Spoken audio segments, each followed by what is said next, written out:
Nós já começamos falando sobre a circunferência, né? Para a gente pensar na circunferência para trabalhar com essa ideia de sentido. Então você já sabe que a circunferência, no sentido anti-horário, ela segue na sua orientação positiva.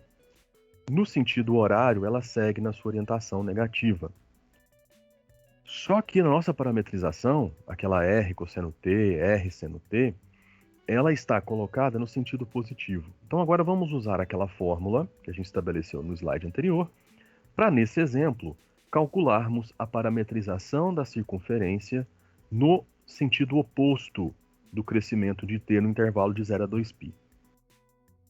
Então é muito simples, a gente já tem a parametrização no sentido positivo, e aí nós vamos usar a fórmula e o meu A e o meu B são respectivamente 0 e 2π.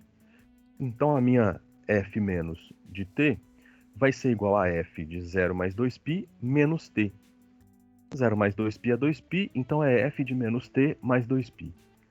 Aí agora a gente vai jogar lá nas funções componentes, então você vai ficar com a cosseno de menos t mais 2π, a seno de menos t mais 2π. Aí você vai lembrar do seguinte fato. Primeiro, tanto o cosseno quanto o seno são 2π periódicas. O que isso quer dizer?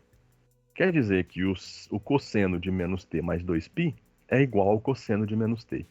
E o seno de menos t mais 2π é igual ao seno de menos t. Então, você vai ficar com a cosseno de menos t, a seno de menos t. Só que aí agora você vai lembrar que o cosseno é uma função par e o seno é uma função ímpar. O que isso quer dizer? O cosseno de menos t é igual ao cosseno de t, e o seno de menos t é igual a menos seno de t.